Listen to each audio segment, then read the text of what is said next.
Good morning guys! Welcome to my travel vlog. Dito tayo ngayon sa ating road trip sa Iceland. So, abangan nyo guys yung aking adventure dito sa Iceland. Ciao, ciao! Wala guys, andito tayo sa tunnel ng Iceland. Pero kailangan bayaran muna yan online through sa apps ng cellphone. Kaya ginawa namin yan bago kami pumasok. So, stay tuned guys. Ciao, ciao. We're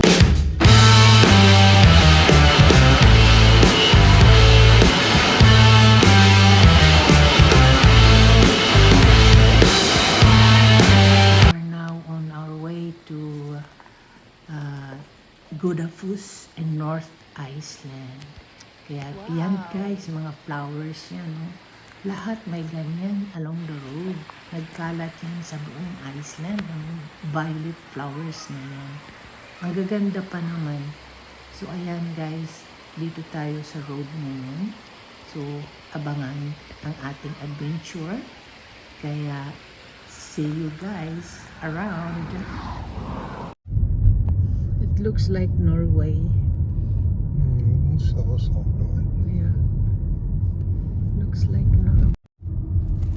Mostly tourists arrive in the parking area on the west side and start their visit there. It provides a more frontal view of Godafoss and glimpse of the smaller Godafoss downstream.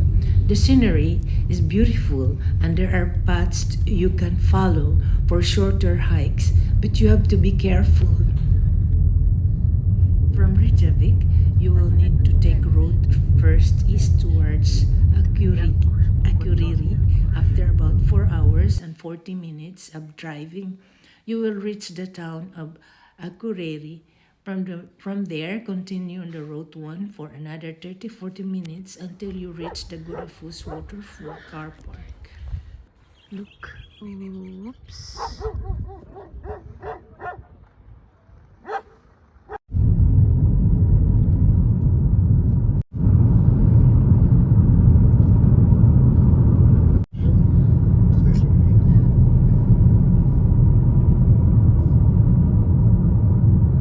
Encore de tunnel.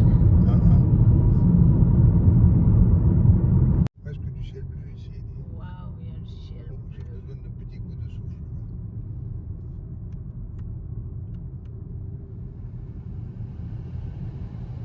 Même là, regarde ça.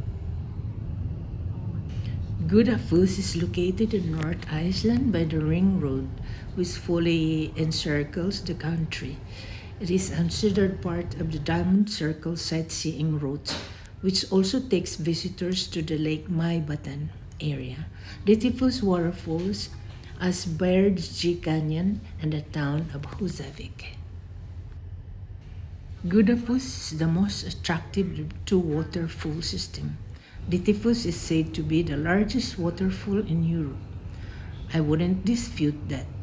It is enormous. To get to Godafoss, you have to be prepared to walk about a kilometer from the car park area.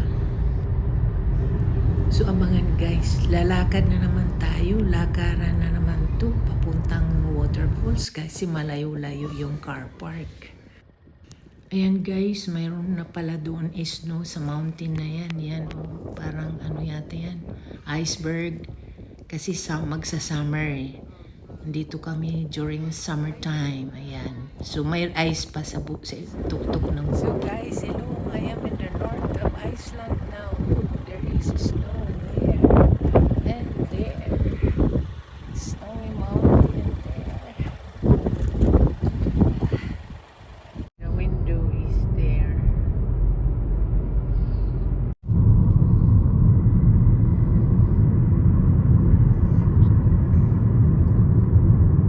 Oh, c'est pas la bonne direction. Si. Non. Pourquoi? Bon, ça se fait tout à l'heure, c'est ça qui est indiqué. Oui, tout à l'heure, Bon, ben, on va changer.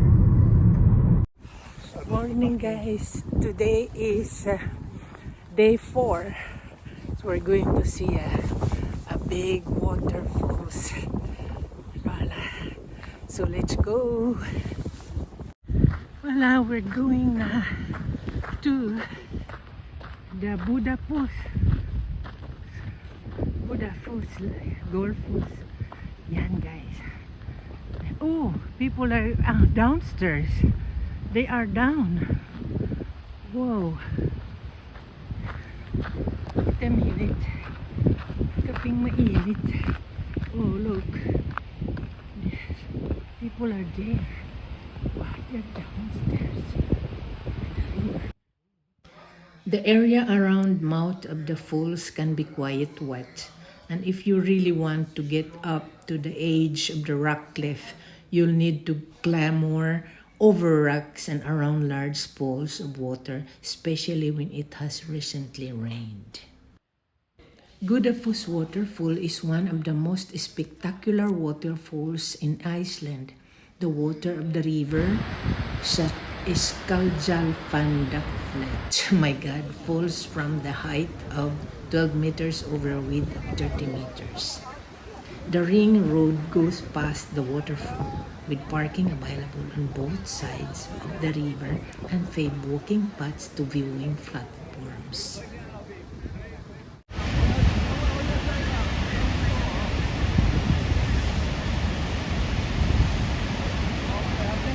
Wow, there is people there closer. Look.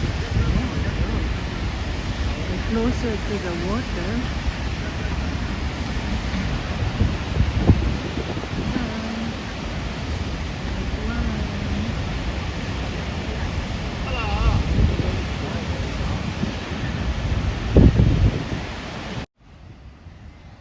Godafoss translates as the waterfall of the gods. It may not be the country's largest, highest, or oldest waterfall, but its crystal blue ooze and legends make it one of the most famous. How was Godafoss made? The glacial river is Japandaflut, feeds the horseshoe-shaped waterfall. The river is one of the largest in Iceland, originates from Vatnajökull. Vatnajökull is Iceland's largest ice cap, which in return helps make Godafoss one of the Iceland's most powerful waterfalls.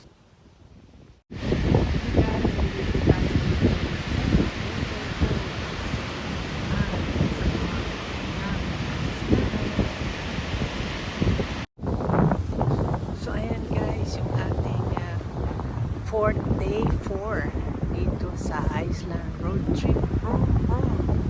So, abianto guys! Wow! So amazing!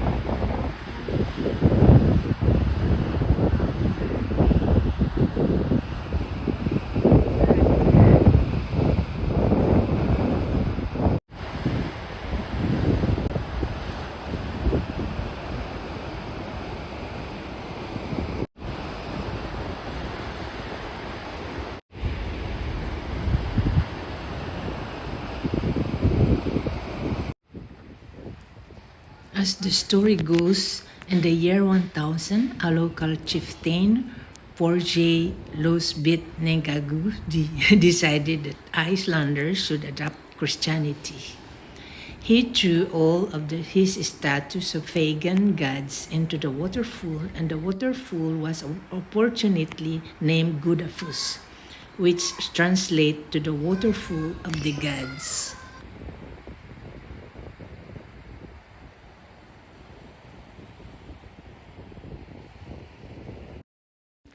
What was the original name of Iceland? The sagas of Icelanders say that a Norwegian named Nadude or Nadador was the first Norseman to reach Iceland, and in the 9th century, he named it Snaeland or Snowland because it was snowing. So ayan guys, na-explain na sa inyo sa akin dito travel sa Iceland. Ayan guys, lakad na naman tayo. Papuntang sa kabilang waterfalls, kabilang cliffs.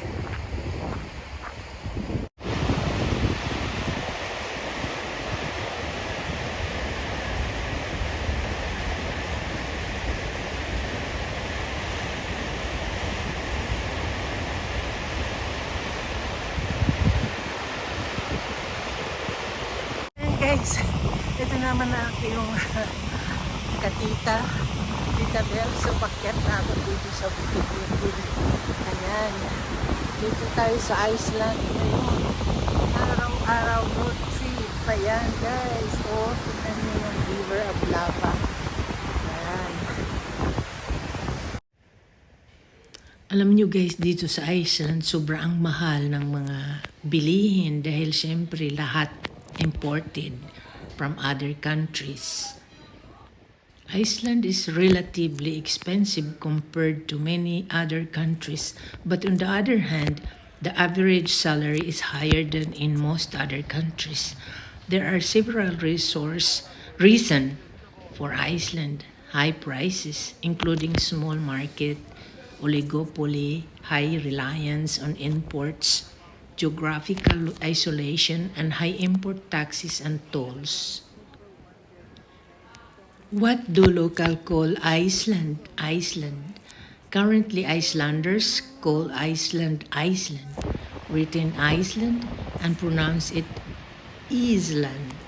But Greenlanders do not call their country Greenland. In their Inuit language, it is called Kalalit Nunat, which means land of the people.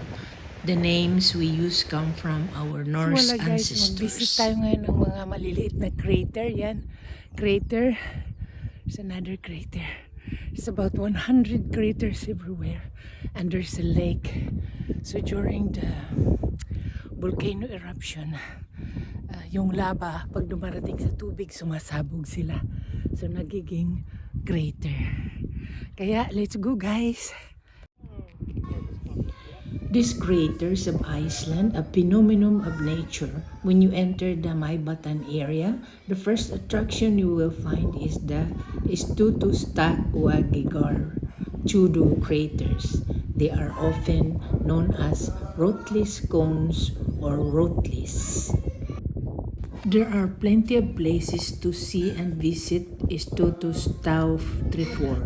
Whether you love hiking or cycling, is a region where 20 hidden gems are waiting to be explored and visited. Check the top places to visit in the region and plan your next adventure today. Ayan, na-advertise ko na kayo dito sa ating road trip sa Iceland.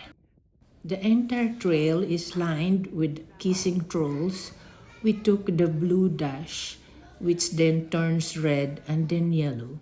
The blue dashed part is more demanding but not so crowded. The blue bars always show you the way. Naku, hingal-hingal na ako sa akyat baba. Oh my God. Yan. Yan, akyat naman. Bababa na naman. Papunta ng lake.